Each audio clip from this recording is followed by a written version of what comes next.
Summer of '95. I was 10 years old and afraid of everything. So this event only made my fear of the world worse. My mom and I drove up from Lynn, Massachusetts to Fox Hollow State Park in Vermont for a camping trip. My dad planned to meet us the next morning after finishing work. Everything at the campsite started off normal. We set up our tent, got a fire going, and settled in. It was still light out when we noticed the only other person nearby, a scruffy man with unkempt, greasy hair in the next campsite. He kept running at a wooden post, jumping onto it, and attempting to balance on one foot. He did this repeatedly over and over, as if he was practicing for something. It was weird, but we brushed it off. My mom joked that he might be training for a circus act, and we laughed about it. As night fell, the only light came from our campfire. My mom and I were sitting close, roasting marshmallows, when we heard footsteps approaching from the neighboring site. Out of the trees, the strange man stumbled into our campsite. In the glow of the fire, he looked pale and disheveled. I could tell my mom was uneasy. She stiffened and asked what he needed. Hey, he mumbled, his voice low. I need some help at my campsite. We waited for him to explain, but he didn't. My mom pressed, "What kind of help?" The man's expression was blank as he answered, "Locked my keys in my van. Need you to come help me get him out."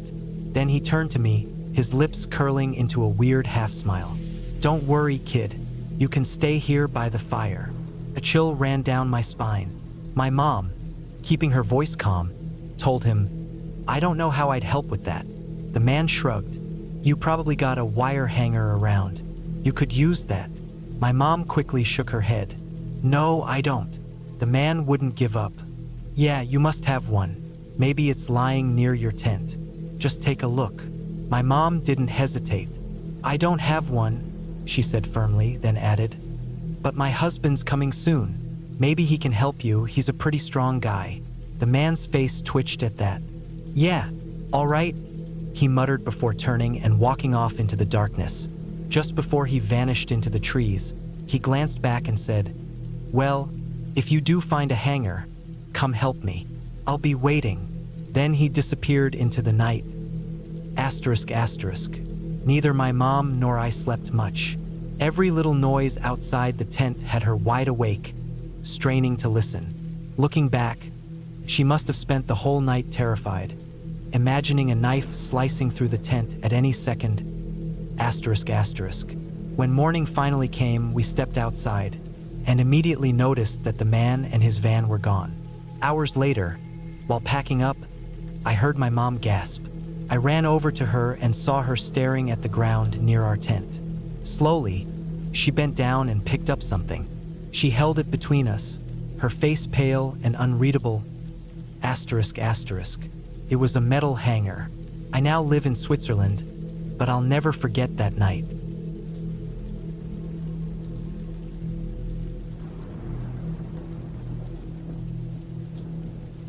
A few years back, I decided to go hiking alone on various trails along the Mountain Ridge Parkway. For some reason, I thought it was perfectly fine for a woman in her mid-20s to do this solo, pretty foolish in hindsight. I'd always wanted to visit Blackstone Peak, so I finally made the trip. Since it was a Tuesday, there weren't too many visitors around. The trail leading to the top is paved, making it a relatively easy walk, though a bit steep. At the time, I was a smoker, so I was pretty out of breath by the time I reached the summit. I stopped to the side to catch my breath when I noticed someone stepping very close to me from the corner of my eye. I glanced up and saw a man who looked to be in his late 40s, with greasy, dark brown hair. He said, "Hey, I noticed it took you a while to get up here, and you're breathing really hard. Are you all right?" I was caught off guard, but I quickly answered that I was fine, just a smoker, and laughed a little to ease the awkwardness. He just stood there, staring at me. I gave a small nod as if to say I was going to walk away and moved toward a signpost that pointed out the surrounding mountains and towns. But he followed me. Out of nowhere, he started talking about how he had recently gone through a divorce and was part of a men's group that traveled to different popular tourist spots. He asked where I was from, and I told him. Then he launched into deeply personal details about his divorce. how he suspected his wife was cheating, so one night he hid in the closet and caught her in bed with a coworker. He grumbled that both of them paid for that night. I tried to make it clear that I was uncomfortable, but he kept talking, barely giving me a chance to respond. At first, I assumed he was just lonely and looking for someone to talk to, but then I realized he had been alone this entire time. I hadn't seen any sign of a men's group. Maybe they had just split up for a while? Either way, I was starting to feel uneasy. I told him I was heading back down to the gift shop. He immediately followed. There were several smaller trails branching off from the main path, but I had no interest in exploring them. I was still too out of breath. I wasn't walking beside him anymore, but I could hear his footsteps trailing behind me. Then he called out loudly, "Hey!" I turned around. He was grinning ear to ear, and somehow his hair looked even greasier. "Why don't we take a walk down one of these trails?" he asked. "I could show you a really good time." I firmly said, "No, thanks." To my left, I spotted two elderly women sitting on a bench. I realized they had been watching us. One of them spoke up, calling out to the man, "I think it's time for the young lady to be on her way now." I gave her a small smile and a nod before quickly heading down the trail. I didn't stop at the gift shop. I went straight to my car. Luckily, the man didn't follow me. That was my last hike of the day, and I'm grateful nothing worse happened while I was alone. I definitely don't go on trips like that by myself anymore.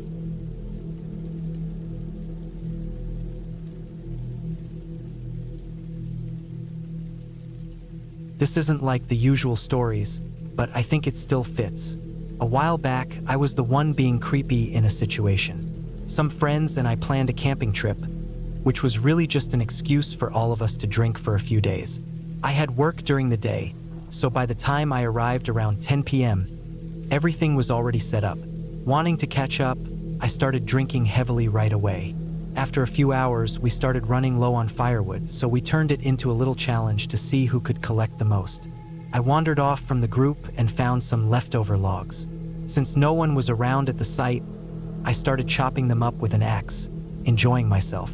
Out of nowhere, a young couple stepped out of a tent, looking completely terrified. That's when it hit me. I was at the wrong campsite. From their point of view, it must have been horrifying to see some random guy laughing while swinging an axe right outside their tent. I quickly apologized and got out of there as fast as I could.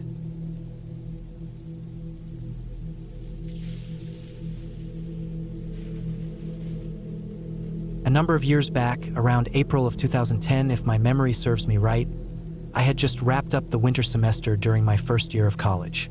I was taking advantage of spring break, and along with 3 friends, I decided to spend some time outdoors since it was the first truly nice day of the year.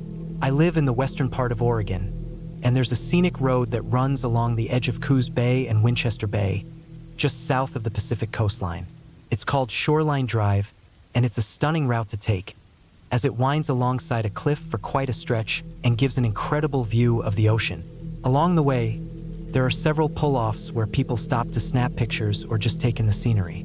My friends and I drove up there and pulled into one of these lookout points, planning to hike down toward the shoreline, have some lunch, crack open a few beers, and make the most of the beautiful day.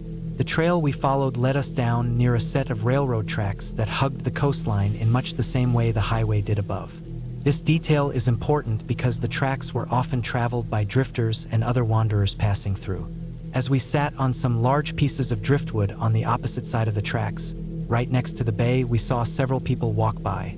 None of them approached us, and we didn't bother them either, but a few were completely wrapped in makeshift cloaks of blankets or tarps. It wasn't an unusual sight along that stretch. We probably hung out there for an hour or so before realizing that the spot wasn't nearly as exciting as we'd expected. Figuring we should find something else to do, we got up to leave. On our way back, we noticed what appeared to be a much easier path leading up the hillside, different from the one we had taken down. We decided to give it a try, and that's when our day took an unexpected turn. Not long into the hike, we all noticed what was clearly a blanket or cloth wrapped tightly around something. Even from a distance, we could tell it was covering something big and solid, but not large enough to be a full-grown person. Still, we all had the same immediate sinking realization. It was a body. To this day, I can still remember the frantic words looping in my head. Please don't be a child. Please don't be a child. Please don't be a child. As we cautiously approached, we saw that, thankfully, it wasn't a child. But it was still heartbreaking. It was a dog, a dead one. Its head was completely missing, severed just above where its collar still rested around its neck. There wasn't a single drop of blood, and the blanket was spotless, looking as if it had just been taken from a closet moments earlier. Even stranger, there was no smell, so the body couldn't have been there for long. On top of that, some nearby branches and brush had been deliberately arranged in an attempt to hide it from the view of anyone passing by on the tracks, which were maybe 15 feet away. It was obvious. Someone had killed this poor dog and had dumped its body by the railroad tracks. Very recently, too. We exchanged uneasy glances, then immediately bolted. We scrambled up the steep hillside as fast as we could, reached my friend's SUV, and peeled out of there in record time. Later, we called the local sheriff's office to report what we had found. However, based on their response, it seemed like they assumed it was just a stray that had been hit by a train. When we mentioned that the head was missing, they didn't seem too concerned. We never got a follow-up, so I have no idea whether they even bothered to investigate or if they found anything at all. One thing's for sure, I haven't gone back to that road since.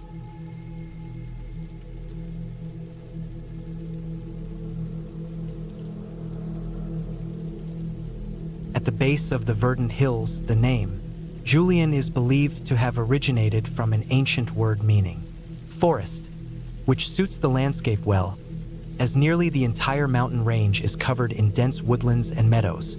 Unlike the nearby highlands, for instance, the elevation is lower, giving the region a different character. It carries a long history of myths and spiritual traditions, likely due to the many civilizations that have lived here over time: Gauls, Romans, and others. I should clarify that this story leans more toward an intriguing and eerie experience rather than anything particularly frightening or menacing, at least in my opinion. When I was younger, I saw the verdant hills as a great place for adventure, often camping and hiking. As I got older, however, I became aware of a certain mystical element within the region. Whether it was as simple as the many old chapels and abbeys from the medieval era or more personal and obscure manifestations of spirituality, I found myself increasingly curious about it. That curiosity is what led to the experience I want to share. A few years ago, while on biking trips and hikes, I started noticing strange things. Pieces of cloth tied to tree branches and small stacks of stones arranged in unnatural formations.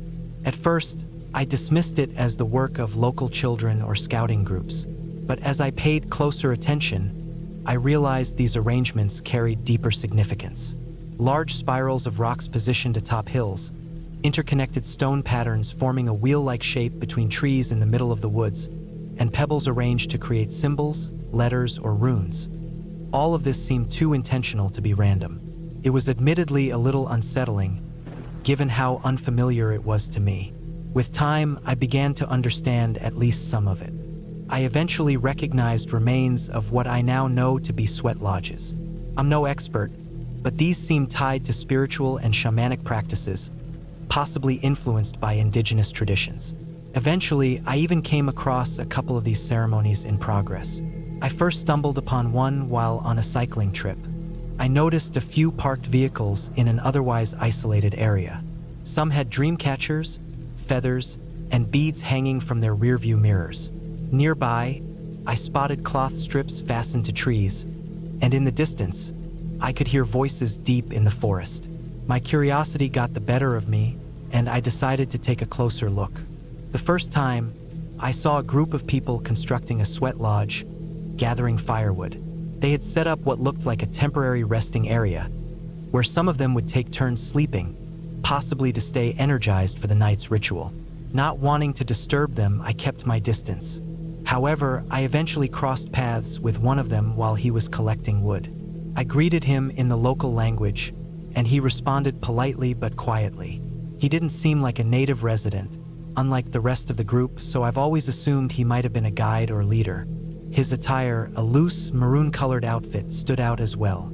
The second time I encountered something similar, it was in a different location. I'm unsure if it was the same group, but the setup was nearly identical. What unsettled me a bit was the presence of young children among them. For those unfamiliar, sweat lodge rituals can be incredibly intense and even risky for adults, let alone small kids. The ceremony involves constructing a hut with a central pit, while outside, a fire is used to heat large stones. Once they are hot enough, the stones are moved inside, and water is poured over them to produce thick, scalding steam. Participants often use tobacco bundles, herbs, and in some cases, hallucinogens. Even without substances, the extreme heat and lack of ventilation have led to fatalities. I can only hope the children were not part of the ritual itself. The following day, I returned to the site out of curiosity. The structure remained, and around it, I found various objects. Small bundles of tobacco hanging from wooden beams, rock formations creating cryptic patterns, and the most unsettling sight of all, a large bone, roughly the size of a fist, carefully placed atop a tree stump. While I wouldn't call this experience terrifying, it was certainly fascinating and, at times, unnerving. It revealed a hidden side of the area that I had previously been completely unaware of, adding yet another layer of mystery to the already intriguing landscape.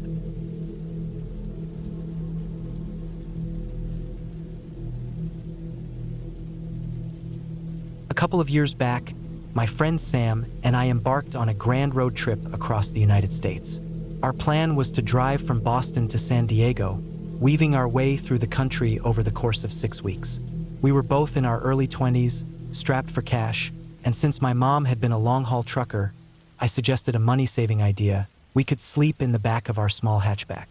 We made it a cozy setup, picking up some blankets and sheets from a thrift store and cutting one of them up to make makeshift curtains. By the end of the first week, we'd gotten our routine down to about 10 minutes.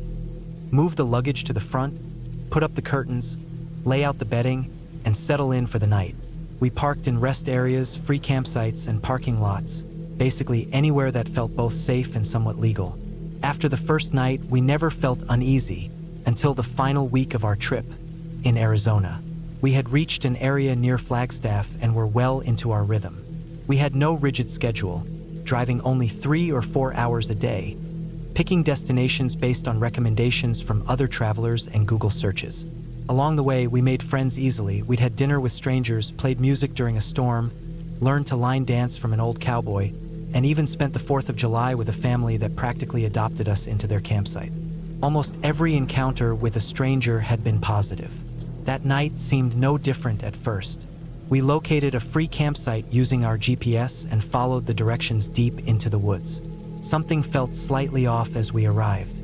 There was an RV parked there, along with 2 other vehicles further back among the trees. We pulled up near the RV, and a man stepped out. Sam greeted him with a wave, but he simply stared, his face expressionless. Without responding, he slowly shut the door, never breaking eye contact. Figuring he just wanted privacy, we shrugged it off and drove further down the dirt road, finding a flat spot to park. Instead of immediately setting up our usual camp, we decided to relax, laughing, smoking, and taking goofy photos. Sam noticed a small campfire glowing further down the site, so we decided to go say hello. Meeting new people had always been a highlight of the trip, so we approached with a couple of beers in hand. 2 men were sitting by the fire, the owners of the vehicles we had seen. They seemed friendly enough, and we joined them for a chat. One of the men was older, clearly under the influence of something, spinning in circles and rambling about UFOs. He seemed harmless, though. The younger man, who claimed to be a former park ranger, was easygoing and charismatic. We spent hours talking about travel, family, and life. Eventually, he brought up a bear he had seen earlier that day, near the campsite. Sam was skeptical, so he pulled out his camera to show proof. The bear had been dangerously close. It unsettled us. One of us could easily have stumbled upon it during a late-night bathroom break. The ranger chuckled at our concern, but then his demeanor shifted. His voice turned cold as he said, "If you get out of your car in the middle of the night, it's not the bear you should worry about." I waited for him to smirk, to nudge Sam as if it were a joke, but he didn't. I let out an awkward laugh and made a joke about horror movies. Sam played along, referencing a classic slasher film. We changed the subject, but within minutes, he brought it up again. Something about people being dragged out of their cars in the night. No matter how we tried steering the conversation elsewhere, he kept circling back to the same eerie topic. Meanwhile, the older man was off in his own world, staring at the sky. Sam and I exchanged nervous glances and sipped our beers, trying to ignore our growing discomfort. Then, the ranger stood up, walked beyond the fire's glow, and retrieved something from his cooler. In the pitch black, I suddenly saw a small red dot. Took me a moment to register it was a camera. He had taken a picture of us. The screen on the camera lit up as he checked the photo. It wasn't uncommon for fellow travelers to take pictures together, but this was different. He hadn't asked. He hadn't said anything. He adjusted some settings and took another photo, this time with the flash. Still no explanation. No joke. Just a silent picture. Sam and I sat frozen, exchanging a glance that said, "We need to leave." We quickly made an excuse about setting up our camp and stood to go. The UFO guy gave us a sleepy grin and wished us a good night. The ranger, however, gave us an unsettling smile and said, "Be careful out there. There's more than just bears in the woods." Every hair on my body stood on end. Sam forced a laugh and pulled me toward our car. We stumbled through the dark, only finding our way by referencing the parked RV. We jumped into the front seats, both of us breathing heavily. Sam's hands trembled as she gripped the wheel. "Why did he take pictures of us?" she whispered. I swallowed hard. I read somewhere that sometimes killers warn their victims. She stared at me, her face pale. Then, she quickly locked the doors. "Do you think he just took victim photos of us?" We were in full panic mode now. She flipped on the headlights, but I immediately shouted at her to turn them off. Now he knows exactly where we are. For some reason, that was the only night we hadn't set up camp. We didn't have to pack anything. Just turn the key and get the hell out. Sam floored it. As we sped down the dirt road, I glanced in the mirror. The ranger was walking toward our car. His face was blank, his expression cold.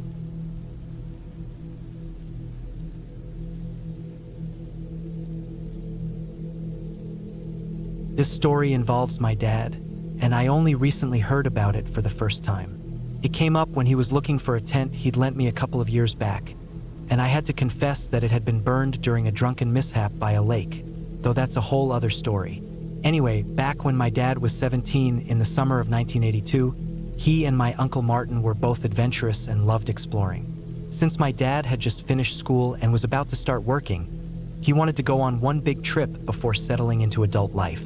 He chose to hike the Penwood Trail, a 260-mile walking path in the UK that stretches from southern Scotland down into central England. The hike usually takes about 3 to 4 weeks to complete, so with plenty of free time ahead, my dad, his 16-year-old brother Martin, and his friend Dave were dropped off at the Scottish starting point by my great-grandfather. The first part of the trip went well. They met friendly locals who even cooked for them and offered places to stay. Most nights, they camped in open fields, but one day, they decided to push ahead an extra 5 miles to reach a village where they could restock on food and pick up replacement tent pegs. They arrived around 6:30 p.m. and noticed the village pub had just opened. After relaxing with some drinks, my dad figured the owner probably knew they were underage but wasn't about to turn away business. The owner offered to let them camp behind the pub. However, his wife seemed oddly uneasy about it, whispering to her husband before reluctantly agreeing. Still, Yorkshire hospitality won out, and after spending the evening drinking with some locals, they made their way to their tent. That night, they hung an oil lantern from the center of the tent for light.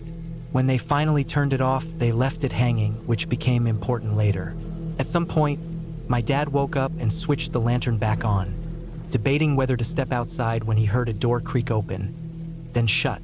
He didn't hear footsteps, so he assumed it was just an old shed door moving in the wind. But moments later, the sound of footsteps crunching on the grass became audible, stopping right outside the tent. Thinking it was the pub owner checking on them, my dad reached for the zipper just as someone else unzipped the tent fully. Standing there was the pub owner, shirtless, wearing only pajama pants and slippers. My dad asked him what he was doing, and the man muttered something about hearing a growl and wanting to make sure they were okay. But there hadn't been any noises, just the door, the footsteps, and the tent zipper. The man then weirdly insisted they needed a good night's rest for hiking before tapping the oil lamp and suggesting they turn it off. Then he walked away, letting out an odd, frustrated sigh as he neared the pub and shut the door behind him. The next morning, the owner's wife cooked them breakfast while they packed up. Meanwhile, her husband took down their tent and then drove off in his truck without coming back inside. They thanked the woman and told her to pass on their thanks to her husband. She replied that she would, whenever he returned, since he had left very early that morning.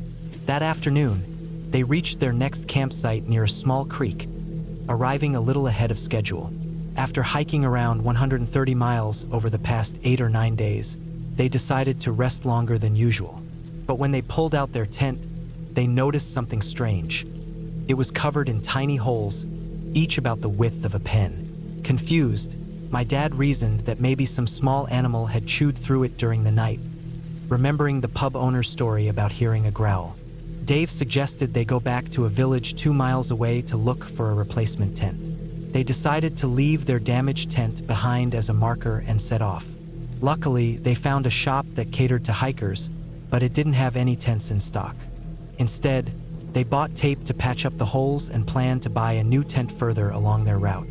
By the time they returned to their campsite, night had fallen, and the moonlight was their only guide. But when they arrived, they were stunned. Someone had set up their tent for them, and it was on fire. The flames had completely engulfed it. They hurriedly threw the water from their bottles onto the blaze, rushing to the creek to refill them until they finally managed to put the fire out. That's when they noticed something chilling. Their oil lantern, which had been packed away, had been smashed inside the tent, likely to ignite the fire. Someone had followed them, reassembled their tent, and waited for them to return before smashing the lamp and setting it ablaze. To this day, my dad believes the pub owner was behind it. He must have been planning something the night before but was caught off guard when my dad was awake. As some kind of twisted revenge, he decided to send a message. At first, I didn't believe my dad's story and thought he was just trying to scare me. But when I casually brought up the burning tent incident with my Uncle Martin, he immediately started rambling about how bizarre it was. And my Uncle Martin isn't one to make things up.